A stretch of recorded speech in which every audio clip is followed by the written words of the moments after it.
दोस्तों बेशक से आपके पास में 1 लाख का फ़ोन हो या 1.5 लाख का फ़ोन हो, लेकिन अगर उसके अंदर इंटरनेट ना मिले आपको तो वो एक तरीके से बेकार हो जाएगा, क्योंकि वो ज़्यादा देर तक आपको एंटरटेन कर नहीं पाएगा। उससे आप क्या ही कर लोगे विदाउट इंटरनेट।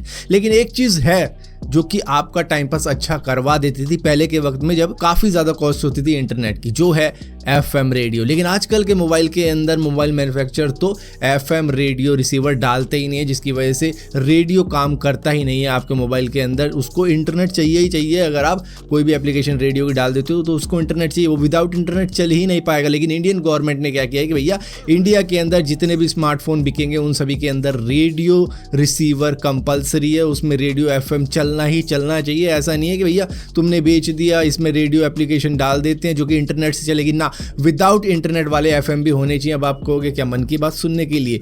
नहीं, कई बार क्या होता है कि सिचुएशन ऐसी आ जाती है, मान लो नेचुरल डिजास्टर आ जाता है, आप कहीं पे घूमने गए हो, किसी पहाड़ी इलाके में गए हो, वहाँ पर इंटरनेट वगैरह सब कुछ कट ऑफ हो जाता है किसी डिजास्टर की वजह से, नेचुरल डिजास्टर आ जाता है, तो उस वक्त में रेडियो FM आपकी हेल्प कर सकता है। एटलीस्ट लोकल अथॉरिटी वहाँ पर बता तो सकती है कि भैया सिचुएशन ऐसी हो रखी है तो तुमको ये चीज़ें करनी पड़ेंगी ताकि सर्वाइव कर पाओ तुम। तो इस वजह से रेडियो FM भी एक ज़रूरी चीज़ है आपके स्मार्टफोन के अंदर, जो कि अब कंपलसरी कर दिया गया है। दोस्तों साइबराबाद पुलिस ने वार्न कर दिया है सभी को कि इंटरनेशनल नंबर से अगर आपके व्हाट्सएप पे कोई भी कॉल आती है, वीडियो कॉल आती है, तो आपको उठाने की कोई भी ज़रूरत नहीं। और वीडियो कॉल तो बिल्कुल ही मत उठाना, क्योंकि आजकल नंग धड़ंग सामने कुछ वीडियोज़ आपको चलती हुई मिल जाएंगी जो कि आप इंजॉय करके देखोगे, उसके बाद में आपके साथ में ब्लैकमेलिंग का खेल शुरू हो जाएगा। तो इस तरीके की चीज़ें हो रही हैं। और जब भी कॉल आती है व्हाट्सएप के ऊपर अननोन नंबर से, तो आपको पता नहीं होता कि कौन कॉल कर रहा है, क्योंकि ट्रू कॉलर उसमें काम करता नहीं है, जिसकी वजह से ट्रू कॉलर के CEO एलन मेहमदी ने भी कह दिया है कि भैया हम एक ऐसी सर्विस लॉन्च करने वाले हैं जिससे कि व्हाट्सएप के ऊपर भी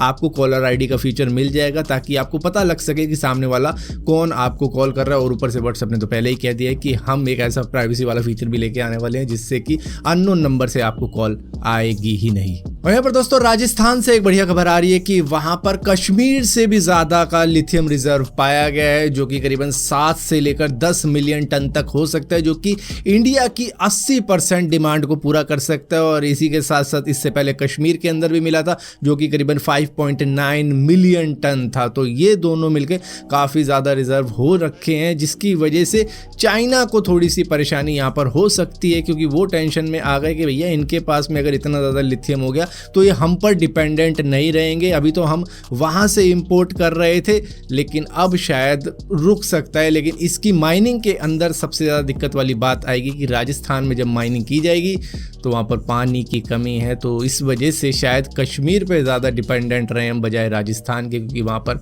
पानी की दिक्कत पहले से ही है। दोस्तों जोमेटो और स्विगी की जान हलक में आई हुई है जब से government back open network for digital commerce चालू हुआ है, जो कि ONDC के नाम से जानते हैं। बिल्कुल जोमेटो या स्विगी की तरह काम करता है, जहाँ पर रेस्टोरेंट के फूड को डायरेक्टली आप तक पहुँचाता है। ये वही काम है, लेकिन ये गवर्नमेंट बैक्ड है, जिसकी वजह से यहाँ पर कॉस्ट काफ़ी ज़्यादा सस्ती पड़ जाती है बजाय जोमेटो और स्विगी के, जिसकी वजह से जोमेटो के शेयर अब तक 5% गिर चुके हैं और ONDC छा रहा है, क्योंकि इस वक्त में इनके ऑर्डर काफ़ी ज़्यादा हाई चले गए हैं पहले से, क्योंकि लोगों को जैसे जैसे मालूम चल रहा है वो इसको प्रेफर कर रहे हैं। बाकी लोगों को पता ही नहीं है कि भैया ONDC नाम की भी कोई सर्विस है जो कि सस्ते में काम करवा रही है आपके लिए। दोस्तों पेंसिल्वेनिया के अंदर 3 दोस्तों ने एक हाई स्कूल की बिल्डिंग जो कि काफ़ी ज़्यादा टूटी फूटी थी, उसको ऑक्शन के अंदर जब बेचा अथॉरिटी ने, तो सिर्फ $1 लाख के अंदर इन्होंने बाय कर लिया, यानी कि करीबन 80 लाख रुपए के अंदर इन्होंने बाय कर लिया। और उसके बाद में इसको कन्वर्ट कर दिया एक रेंटल होटल के रूप में। ये 31 यूनिट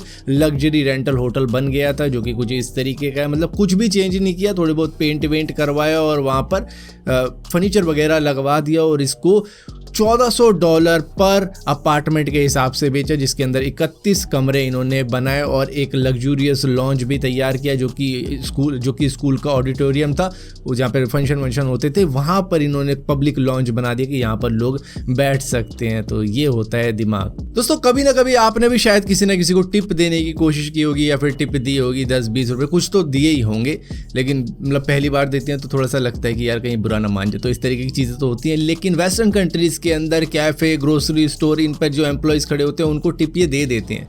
लेकिन अब वहाँ पर employ less grocery store, cafe, food corner तक खुल चुके हैं, जैसे कि मैकडोनल्ड खुल चुका है 14,000 किलोमीटर की दूरी, मतलब यहाँ पीछे की साइड 14,000 किलोमीटर दूर, जहाँ पर कोई एम्प्लॉय नहीं है, ये टेक्सास के अंदर खुला यूएस के, और वहाँ पर भी टिप मांगी जाती है। जब आप खुद ही चेकआउट करते हो ना कि मुझे ये खाने को चाहिए, उसके बाद में बिल बनाते हो, उसमें आप टिप भी ऐड कर सकते हो। जहाँ पर ग्रोसरी स्टोर, कैफे, मतलब सब जगह पर ये चक्कर हो रखा है, जहाँ पर देने वाले हैरान है कि हम टिप दे किसको रहे हैं, सारी चीज़ें तो हम कर रहे हैं, तो हम टिप किस बात की दे। सामान वहाँ से उठाकर ला रहा हूँ, यहाँ पर स्कैन कर रहा हूँ एक एक सामान, उसका बिल भी पे कर रहा हूँ, उस पर भी आ रहा है कि टिप ऐड करना चाहोगे। जिसके बाद में यही सारी चीज़ें वहाँ पर उठ रही हैं कि भैया ये टिप सिस्टम बंद होना चाहिए। ऑटोमेटेड जो भी स्टोर खुल रहे हैं उनके अंदर टिप तो ये सीधा कंपनी को जा रही है, बल्कि कंपनी को हमें थोड़ा सा टिप देनी चाहिए। दोस्तों ये हैं 54 साल के केविन फोर्ड, जो कि बर्गर किंग के अंदर काम किया करते थे। पहले इन्होंने 27 साल तक बर्गर किंग के साथ में काम किया, उसके बाद में रिटायरमेंट अब ले ली। लेकिन इन 27 सालों में इन्होंने आज तक